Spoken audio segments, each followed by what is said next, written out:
Pois é, Rafa, então o que acontece?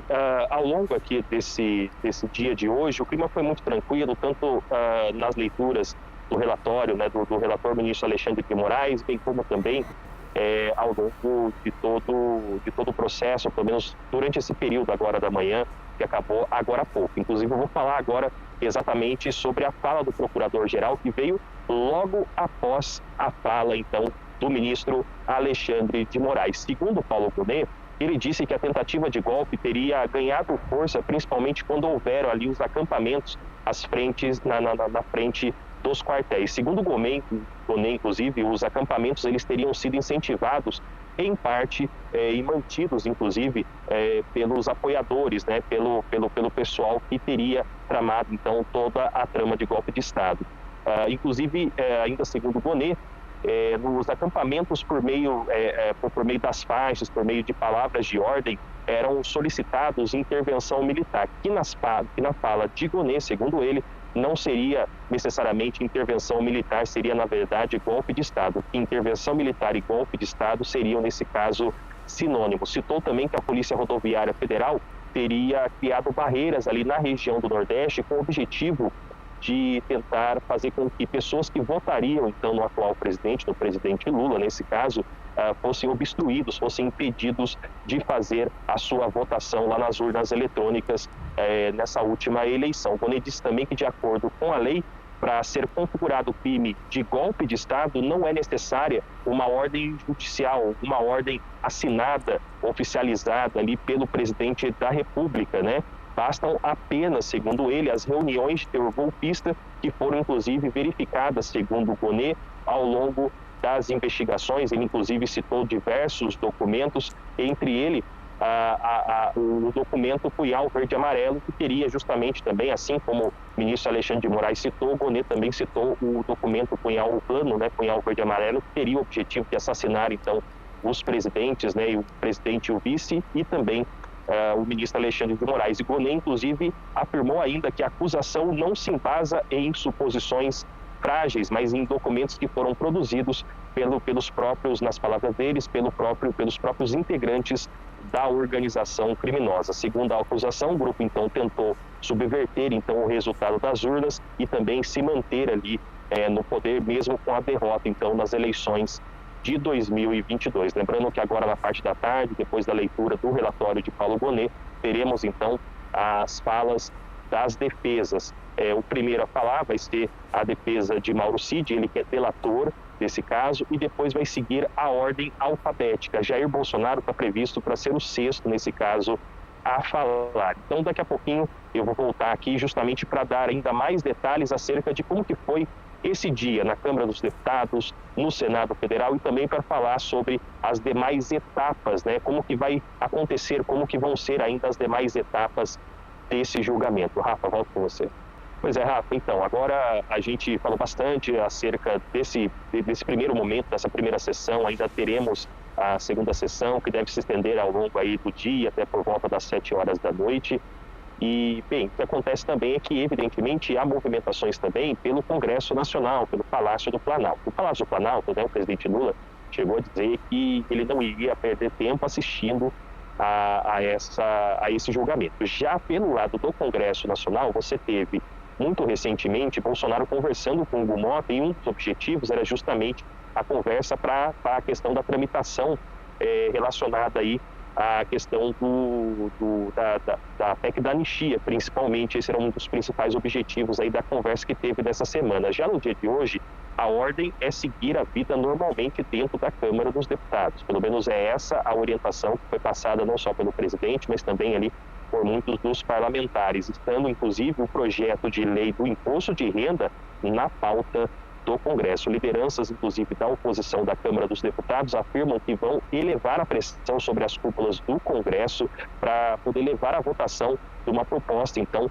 que possa fazer o perdão aí pelos ataques do dia 8 de janeiro de 2023, lembrando que seria exatamente o projeto da anistia. Os parlamentares, eles também pretendem aumentar aí as convocações e também as mobilizações, porque é muito importante a gente lembrar que esse julgamento ele está acontecendo exatamente nessa semana que temos aí, nesse próximo domingo, o 7 de setembro. Então, o que acontece? Estava falando mais cedo acerca da segurança, né? A segurança ela foi reforçada não só para o julgamento, mas também ela foi aumentada principalmente por conta do 7 de setembro, que vai acontecer. Inclusive, as estruturas já estão sendo montadas ali, já estão quase sendo terminadas já para receber o dia de 7 de setembro. Então, os encaminhamentos são uma resposta, inclusive, né, da Câmara dos Deputados, né, da oposição principalmente. Os encaminhamentos, eles são, então, uma resposta do grupo ao início do julgamento, então, de Jair Bolsonaro. Um dos pontos de tensão desse julgamento seria justamente alguma divergência do ministro Fux, que ele poderia, talvez, questionar algo e pedir, talvez, até vista, mas até o momento não há, pelo menos não parece que o ministro Fux iria pedir alguma vista, tudo, lembrando que depois, se porventura o ministro Fux pedir vista, esse processo ele seria jogado, ele poderia ainda transcorrer, né, seguir ainda ao longo de 90 dias. Bom, as contestações sobre a delação de Mauro Cid também é outro ponto de tensão e elas devem ser, inclusive, os principais pontos das defesas. Então, agora na parte da tarde, que a defesa ela vai se pronunciar, ela vai começar a fazer ali, muito provavelmente eles devem seguir pela linha de contestar, então, a delação de Mauro Cid. Então, após a abertura, agora falando principalmente sobre esse processo, né, após a abertura, a leitura do relatório e também a fala do PGR, começam então as defesas, né, que são as sustentações que vão ter duração aí por volta de 1 hora. Lembrando, como eu até falei no link anterior, Mauro Cid é o primeiro a falar, depois falam os demais, né, as demais defesas em ordem alfabética. Lembrando que Bolsonaro aí está previsto para ser o 6º, então nesse caso a falar. Os votos depois, né, depois da fala das defesas, vêm os votos que iniciam pelo relator, né, ministro Alexandre de Moraes, e seguem pela ordem, sendo Flávio Dino, Luiz Fux, Carmen Lúcia e, por último, Cristiano Zanin, ele que é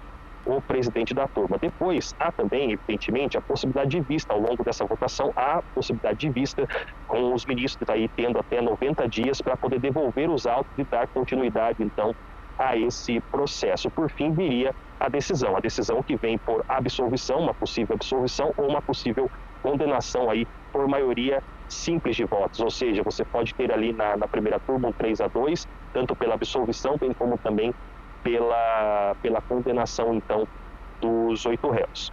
Se houver, porventura, a condenação, o relator ele propõe, então, uma dosimetria da pena, ou seja, o tempo, né, que essa pena vai ser dada aí aos réus, e aí depois o colegiado ele vai fazer, então, a decisão dessa condenação, né, da dosimetria.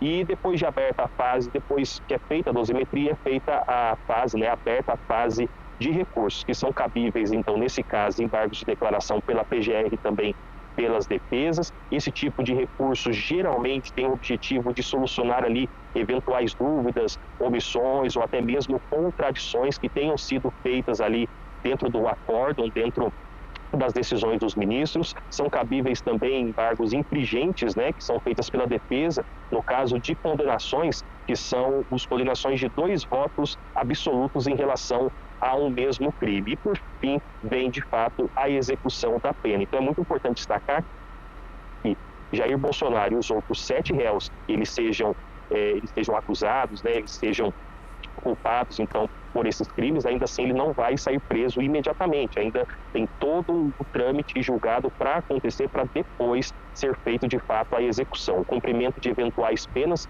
como eu falei, só vão ocorrer depois do reconhecimento do trânsito e julgado. Então está aí todo o processo para você e também a movimentação do que aconteceu ao longo dessa manhã.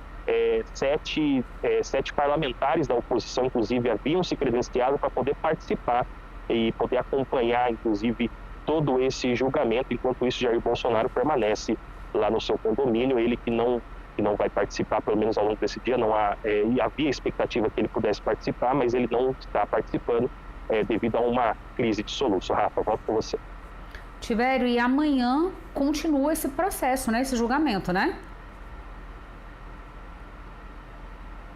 Consegue me ouvir, Tibério? Amanhã esse processo continua, né? Na quarta-feira? Sim, a reunião ela prossegue na quarta-feira. A previsão é que ele comece a partir das 9 horas da manhã e segue ali até mais ou menos o meio-dia. E aí depois você vai ter, na outra terça-feira, a previsão de 9 da manhã até às 7 da noite, claro, tem um intervalinho ali para o almoço, porque ninguém é de ferro, e na quarta-feira também teríamos ali das 9 até mais ou menos meio-dia, 1 hora da tarde, e por fim, na sexta-feira também tem uma outra sessão também prevista para sexta-feira, das 9 da manhã até às 19 horas.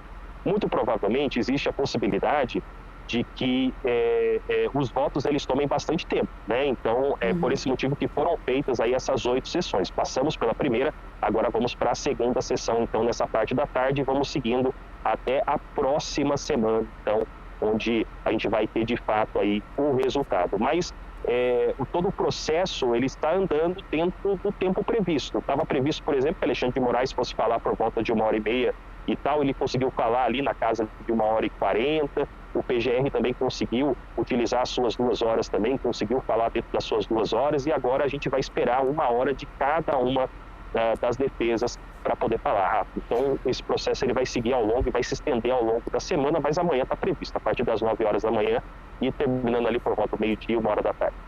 Perfeito.